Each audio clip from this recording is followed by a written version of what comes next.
Dr. Jimmy Gutman is a board-certified emergency physician who now practices family medicine. He received his training at the University of Calgary and took up his residency in emergency medicine at Emory University in Atlanta, Georgia, where he was chief resident. Upon his return to Canada, he went on to an accomplished career, eventually becoming the undergraduate director and residency training director of emergency medicine at McGill University in Montreal. He has been an organizer of many international medical conferences as well as a speaker and has contributed to the training of literally thousands of doctors and students. He has sat on the boards of numerous academic and medical institutions dealing with policy and education, and he is often heard on radio and television across North America speaking about the role of GSH in health and sickness. Ladies and gentlemen, our keynote speaker tonight, please welcome Dr. Jimmy Gutman. Thank you. Wow, you're good. You're good. So what do you think, Garth Brooks or Britney Spears? I hope it's Garth Brooks. Let's get right into it. Wow, I always get anxious looking at my own picture. Thank God I didn't wear the same tie. So how are you all doing? See, that's the polite answer, okay? But when a doctor asks you, how are you doing? Generally, we want to know, how are you doing with your health? So, yeah, there you go. It's somebody who's honest. How are you doing? See, it's not that vigorous a response, is it? Okay. The idea of tonight's conference is to give you some tools to survive the 21st century. Now, I know that sounds rather severe, but at least it gets your attention. And I tell you, the challenges that we're up against these days are unlike anything in the history of mankind. Now, Deborah said that there weren't going to be any quizzes, but she's wrong. I'm gonna give you a little quiz over here. I'm going to show you some pictures, and I want you to think of a phrase or a statement that links all of these pictures, a common idea. Here we have a picture of a bunch of smokestacks spewing out pollution in East End, Montreal. Of course, you here in Kelowna don't have that problem. Actually, you do have that problem. Yeah. And you don't have to be near these things. I mean, there's evidence of pollution that started off in the South Pacific and in China that makes its way over into your air that you're breathing in. There's another picture. One of my patients sick in bed, thermometer in his mouth, having a virus. Any similarities between those two slides? Any common ideas? Think, think, think. Grandma, 92 years old. You ask her how she's doing, and she says, great. But she's suffering from a chronic illness that each and every single person in this room is suffering from. And I hope you suffer from this for a long, long time. What am I talking about? Absolutely. The alternatives of not aging are not good. My secretary, Monday morning, 325 emails to answer. And what's going on with her? So what's common? What common thread do you think you can weave between all of these shots? Who said that? What's your name? Mandy? Mandy gets a free book. Mandy gets a free book on me. See, here's another shot. It has to do with the immune system. Here's somebody, and you can appreciate this. It looks like he's wearing chemical warfare gear. And what is he doing? He's spraying vegetables that you and I are going to eat. And this kind of nonsense goes on and on and on. So really, it's all about the immune system. And there are many definitions of the immune system, but really, the one that's most practical is your body's defense. Your immune system is your defense against all of these nasty things. So how do you take care of your immune system? Well, you don't need to speak to a health professional. You can probably speak to Deborah's mom, who I spoke to before. Where is she? Who's a very, very sharp individual, and she'll tell you the way to take care of your immune system. Well, eat well, sleep well, exercise, manage your stress. Don't drink too much BC wine. Okay, I take that one back. That was totally politically incorrect. Well, eat well. What does that mean? Here you are, sitting in the basin of one of the world's richest food-producing areas. And I know some of you eat junk food, but even if you're going out to the farmer's market, does that mean that you're eating well? Everybody in Kelowna is so smart. If I would have asked this in Toronto, everybody would have said, yeah. Don't show this tape in Toronto, okay? So, well, I think that if you're out there trying to get fresh fruits and vegetables, you're trying to eat well, but you're not necessarily eating well, because in the year 2015, you know, the peach that you're going to eat today is nothing like the peach that your mom gave you when you were a kid. Just ain't the same. Are y'all sleeping well?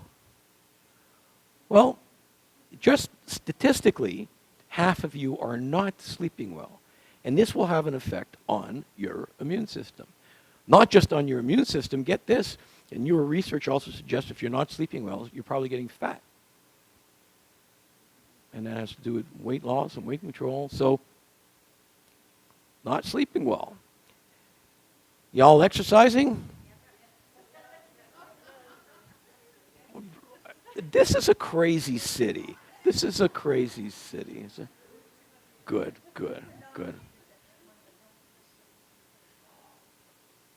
One of the healthiest cities in Canada. I believe it. I believe it. And having spoken to the health professionals last night, which included doctors, naturopaths, pharmacists, I absolutely believe it, because they are right on top of their game. They knew all about this stuff. So although you have a shortage of GPs here, the ones that you have and the other ancillary healthcare professionals are great, beyond great. Good for you. Stress management, again, okay, doesn't work. No one in Kelowna has stress. Lifestyle, well, these are bottles of beer, but it should have been bottles of BC wine. Okay, but that, those are things that any intelligent person who's been around any amount of time could tell you. It doesn't have to be a health professional.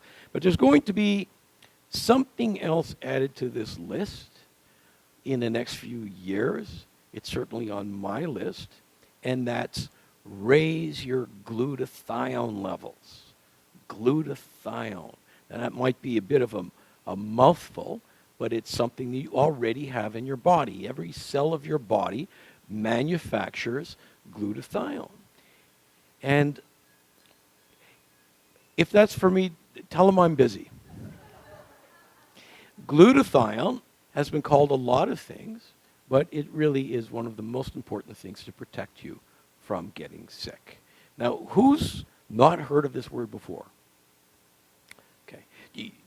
Generally, most people have not heard of glutathione before, but I guarantee you that in the next 2 or 3 years, everybody will be using the word glutathione as commonly as we use words like antioxidant, because there's been well over 100,000 medical articles written on this topic. And this is an avalanche of information that is going to come crashing onto your websites and health magazines and newspapers. This is I like to say cutting edge, but really it's been around in the medical community for a while. It just hasn't raised its head and raised the level of awareness. And we managed to fix that, some of that a little bit last night. So glutathione, what does glutathione do?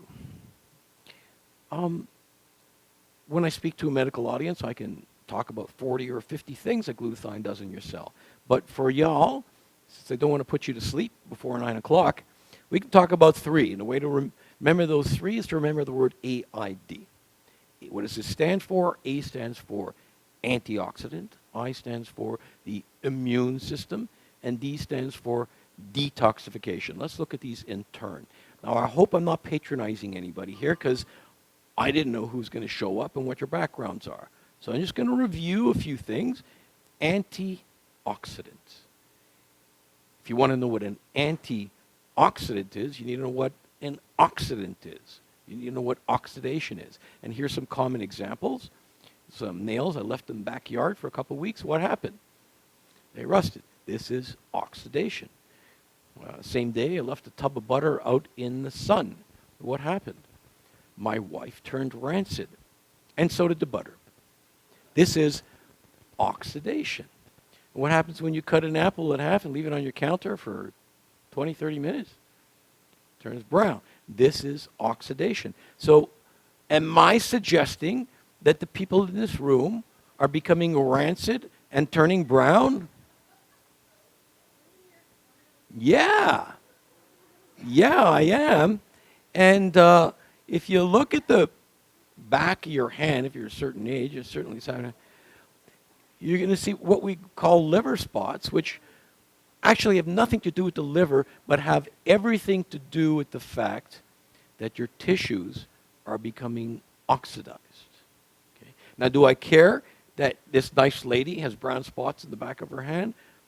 I don't care that much it's on the back of her hand, but I know that if it's on the back of her hand, the same process is taking place in her lungs, in her heart, in her brain.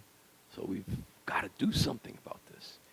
And this is the whole new field of medicine that we call free radical biology. It deals with oxidation and antioxidation. Simple as that.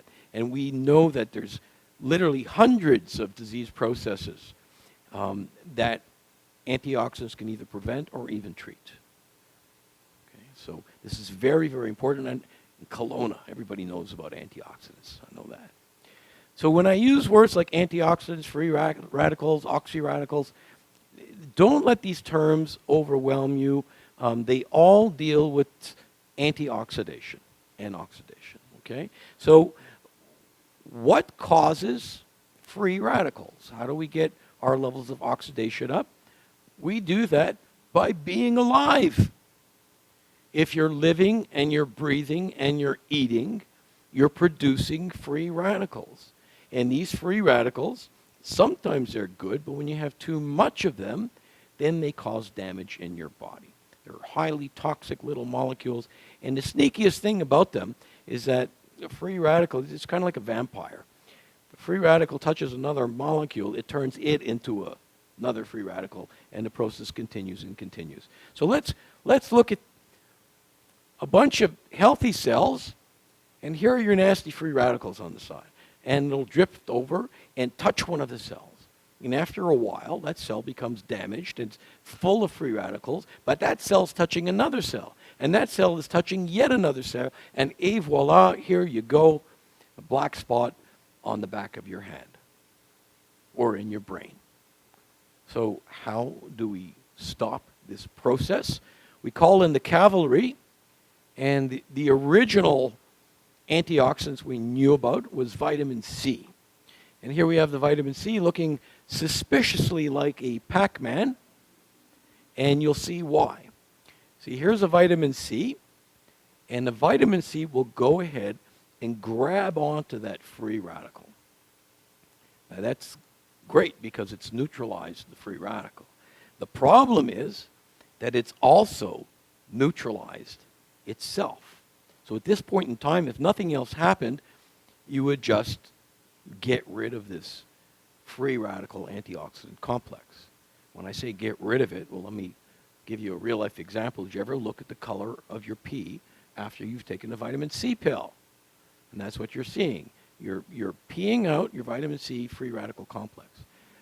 If that was the case, we'd have to be eating fruits and vegetables all day long to continue this process. But there's something else going on that prevents us from having to do that. Up to this point, most of the people in the audience who know antioxidants, they get this. Let me show you something that's a bit new to some of you. The vitamin C can find a glutathione molecule or a complex of glutathione molecules. And watch what happens. It hands the free radical off to the glutathione, and there you go. It's liberated to continue to do more work. So it picks up another one, and the process can continue over and over again. And what's happening is that the glutathione is recharging, re-energizing this vitamin C molecule. And it's not just vitamin C. Every single antioxidant known to science, and there are thousands of them, do the same thing.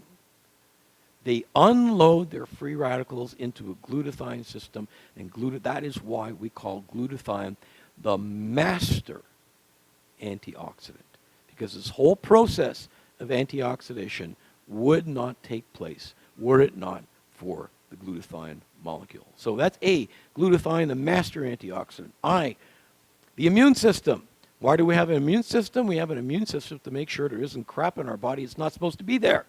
And when I say crap, I guess the medical term would be more accurately called a foreign antigen. And what kind of examples of foreign antigens do we have? Here we see a picture of bacteria. Now, do you all have bacteria in or on your body? You all nodding your head, yes. That was an easy quiz question. Here's the hard quiz question. Measured in weight, how much bacteria do you think you have in and on your body? Who said that? Excellent answer. He said 3 pounds. It's actually, that's very good. It's about 4 or 5 pounds of bacteria that we're schlepping around. You're healthy. Well, you see, most of the bacteria that we're schlepping around, though, is living in our intestines. And most of those are, in fact, good for our health. They help us digest food, and they're actually part of our own immune system. We have more bacterial cells in our body than we have human cells in our body. That's quite something. But these generally help out. These are good bacteria. But we have a mixture of good bacteria and bad bacteria. How does your body know what's a good bacteria and what's a bad bacteria? The immune system. If we didn't have an immune system to make that recognition, you die from the bacteria living in your colon. Here's another one. Here's a fungus growing in a plate. Do we have fungus on our body? Is there fungus among us?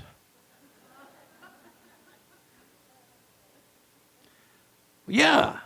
You know, when summertime comes around, you go to the pool, or in Kelowna, you can actually go into a real lake, and you see these people walking around with these ratty-looking toenails, yellow and bent, and yeah, that's actually a fungus that grows underneath your toenail. Not that it's a major problem, unless you have a weak immune system. That same funny-looking toenail, if somebody with a weak immune system like an AIDS patient has that will kill an AIDS patient. And many AIDS patients die of overwhelming fungal sepsis. Viruses. How many new viruses have you read about in the last 5 years? You know, the hot one now is Ebola, but there's always something else. I'm going to talk about viruses. Parasites. Do we live with parasites? And I'm not talking about your brother-in-law. When you go home tonight and you put your head on your pillow and lie down on your Sealy Posturepedic, you're crushing thousands of these.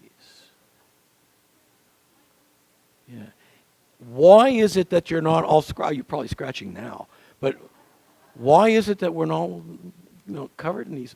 Why? Our immune system. And, I worked in emergency medicine for many, many years. People with weak immune systems, a chronic alcoholic comes in and they're festering with this stuff. Okay, so it's all about the immune system. And any of these, the next killer plague, man, oh man, it's less than a day away. Less than a day away. From Vancouver, anyways. Got to take another flight to Kelowna. So how does the immune system work to defend you from these critters? Okay. So I'm going to give you Immunology 101 in 90 seconds. So for the doctors who are in the room, please forgive me. We're going to oversimplify things. Okay, so our case subject today, y'all know him. How do people in Kelowna vote anyways? Conservative or liberal? Conservative. Okay, so I'm in trouble. That slide works really well in Quebec. And so here's the Prime Minister. He's probably out there now and working the crowd and kissing babies and shaking people's hands. And one of the hands that he's going to shake, somebody's going to have a cold. And they're going to have this nice glob of viral secretions on their finger. And pass it on to Mr. Harper, who then is going to be asked a tough question, and he's going to rub his eye or rub his nose, and giving that viral particle a chance to get into his body. And here we see very quickly, this little green guy here, there's a virus, surrounded by our frontline soldiers of the immune system are white blood cells. These white blood cells, these soldiers of the immune system, are always on alert to find something that's not supposed to be in your body, a foreign antigen. So, foreign antigen, are we talking about one viral particle? In 20 or 30 minutes, Mr. Harper will have hundreds of thousands, if not millions, of viral particles in his body. But he's only got a fixed amount of white blood cells. There's only a set number of these soldiers. So what does he do? The white blood cells themselves will start to divide. They'll clone themselves. And they can divide upwards of 500 times in a healthy individual with good levels of glutathione. That's not 500 white blood cells, it's 500 divisions. So if you get a calculator, or your iPhone, you don't have enough room on the screen to see all those numbers. And here's the key. Without glutathione, that whole process grinds down to a halt. And people that don't have glutathione levels, by definition, are going to get sick from infectious disease. The classic case we have, of course, is HIV and AIDS. These patients are, by definition, glutathione deficient. They have immunodeficiency, but the same thing applies to hepatitis, the common cold, and on and on and on. So think of glutathione literally as food or fuel for your immune system. The higher your glutathione levels are, the more responsive your immune system is going to be. D, detoxification. Spoke a little bit about this last night. In emergency medicine, who's worked in an emergency room before? Okay, who's been in an emergency room before? Here we go. Tends to be more common. One of the nastier things we need to deal with are people who are coming in with an intentional overdose. They don't want to be there. It's always a sad scene and usually a very messy scene, and you'll see why. What do you think the most common drug is to overdose on? It's actually alcohol. 50% of the cases of an overdose will have alcohol on board. But the next most common drug is acetaminophen. You all know what acetaminophen is? Tylenol, Adderall. It's a very, very ugly way to die. If any of you took a big old bottle of extra strength Tylenol, it would probably kill you. But you didn't know that.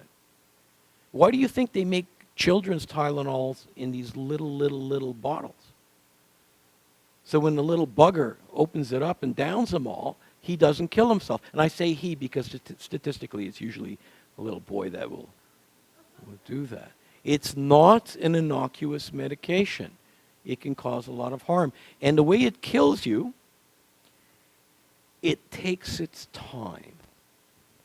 It takes about 2 to 5 days, after which your liver falls apart. Okay? I think it's a great thing that it takes 2 to 5 days to kill you. I think that's great.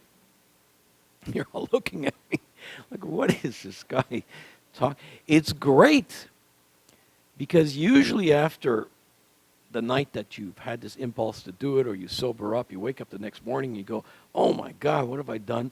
Either yourself or your friend or your spouse will drag you over to the emergency department. And if I can get my hands on you in 24 to 48 hours, I can save your life.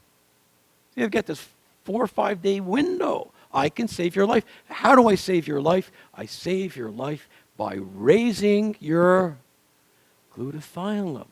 So most doctors understand raising glutathione. Yeah, we do that in acetaminophen overdose. But what is not that well known, look at this list of toxins that we're exposed to every day of every week. And if this screen went down into the basement of the hotel, I can continue to fill the screen with toxins that we absolutely require glutathione for its elimination. Cigarette smoke, automobile exhaust, pesticides and herbicides. And why do I have a picture of fish here? Mercury, and on and on and on. Food that we eat, the stuff that we use to clean our floor, the fumes coming out of the paint on the wall, were it not for glutathione, we would succumb to the environment in days. And by no coincidence, the highest levels of glutathione to be found in your body is in your liver, which is, after all, your major organ of detoxification. So let's get onto a couple studies here. Here we see a graph. This is your age, 100, 80, 60, 40, and this is your glutathione levels in normal subjects. And you'll see the older you get, the lower your glutathione levels become. Somebody my age, between 30 and 60, I could be missing 20, 30, 40% of my glutathione levels were I not taking care of something. And what happens is as your glutathione levels drop, you open up the door to diseases of aging. Can you think of some diseases of aging? Alzheimer's, diabetes, Parkinson's, heart disease, cancer, certain cancers like prostate cancer, absolutely, that's a disease of aging. Alzheimer's.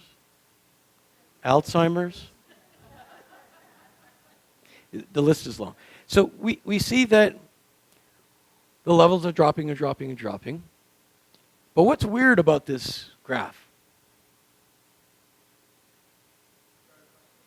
Yeah. When you measure glutathione levels in individuals who are about like 100 years old, you find that they don't have low glutathione levels, they have high glutathione levels. Why? Who said that? The same person who won the book. That's why they're 100. Because they had the genetic inherent ability to maintain high glutathione levels so that their friends and their enemies were selected out of the population. So that's a very interesting and curious finding in glutathione in the aging process. That's glutathione in aging. Let's look at glutathione and general health. Here's a study, I think this was, this was a study done in Florida. I guess Florida and Kelowna is a good place to do studies on older people. And what they did is they measured glutathione levels in different subjects. young, healthy people, high glutathione levels. Healthy older people, meaning they didn't really need to go to the doctor. They went when they had a problem. Older people that would go see the doctor on a regular basis to get the prescriptions refilled, their blood pressure measured, and finally, people in the hospital. And a perfect correlation. The sicker you were, the lower your glutathione levels were. And this wasn't just, I mean, this study was in physical illness, but there are other studies looking at mental capacity, studies looking at who's out there, which person is out there playing cards, going to a restaurant, and who's sitting at home complaining about a sore back. So glutathione, correlation with age, glutathione, correlation with general health. Well, what about healthy people? Here's a study that we did at McGill University where we took young athletes, and at the beginning of the summer, we put half of them on Immunocal, which is a glutathione precursor, and half of them on a placebo. And we had them work out over the summer. At the end of the summer, we brought them back and measured them for muscle strength. And their performance, their muscle strength and endurance was between 10 and 15% more in the Immunocal. This is crazy numbers.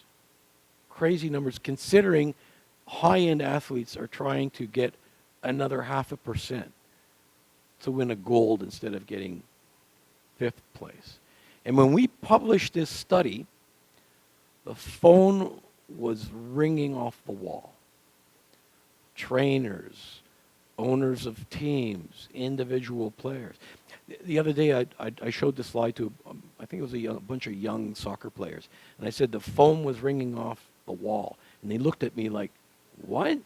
You have phones on the wall?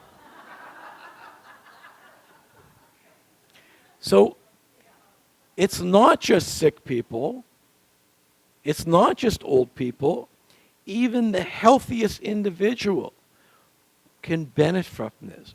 Who can't benefit from being stronger, faster, having more energy, smarter?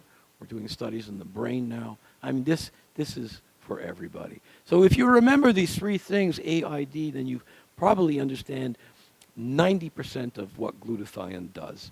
And the problem is that we're always losing glutathione. There are always things that are tapping into our glutathione levels.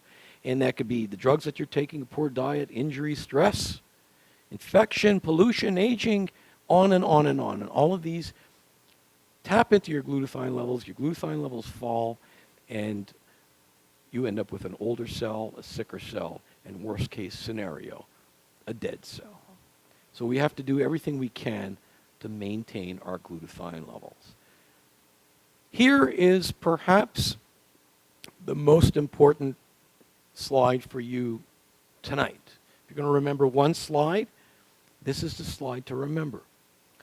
You can't eat glutathione and expect it to raise the glutathione levels in your body.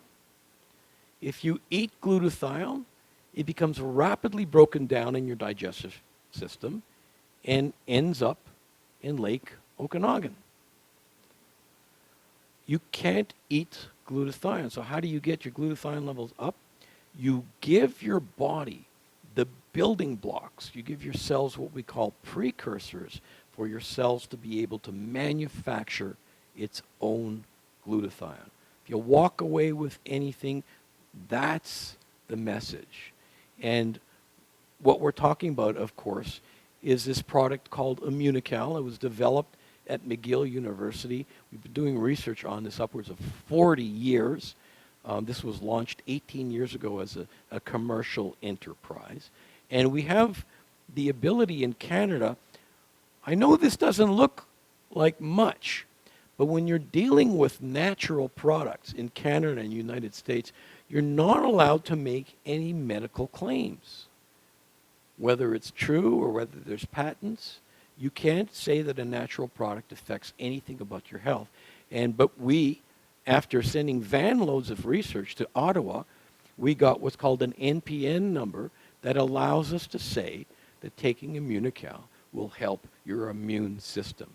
Sounds benign, but I tell you, it's a big, big struggle between the pharmacy industry and the people who produce natural products.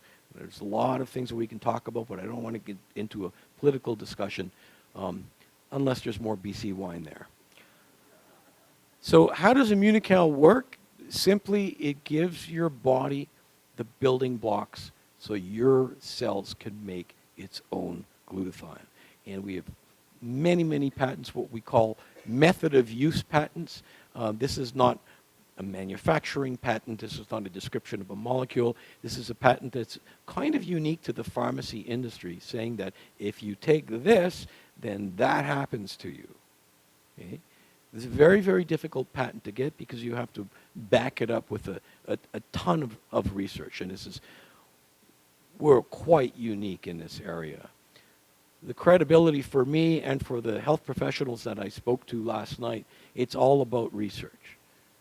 You know, you can say what you want theoretically, or you should do this, or the Yanomamo Indians have been taking it for 10,000 years. And no, for a conservative scientist, for a researcher, for a doctor, the three most important things are research, and, okay. And so, not just research.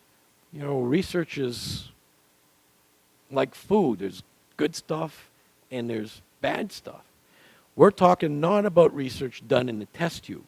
We're not talking about research that's done in a rat.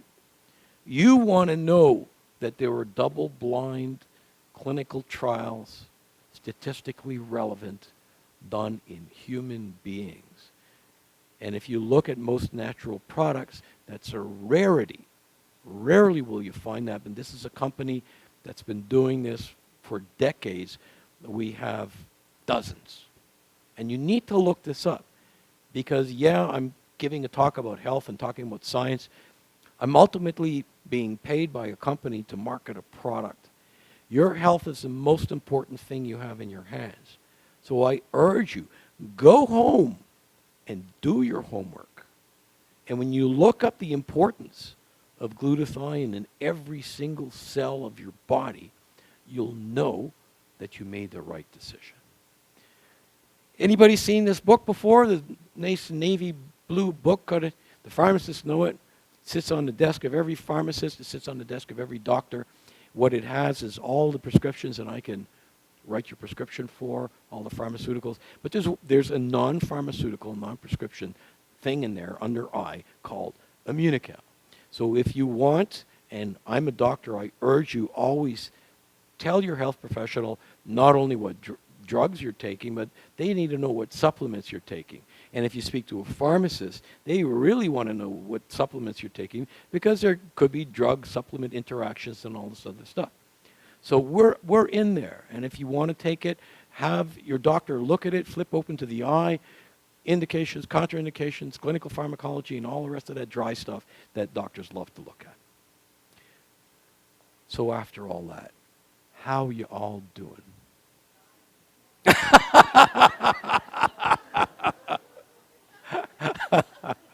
Well, maybe the next time I come back to Kelowna and I ask you, how are you all doing? And you say, fine. And I ask you, how do you know?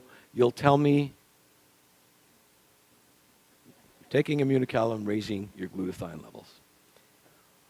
Thank you very much.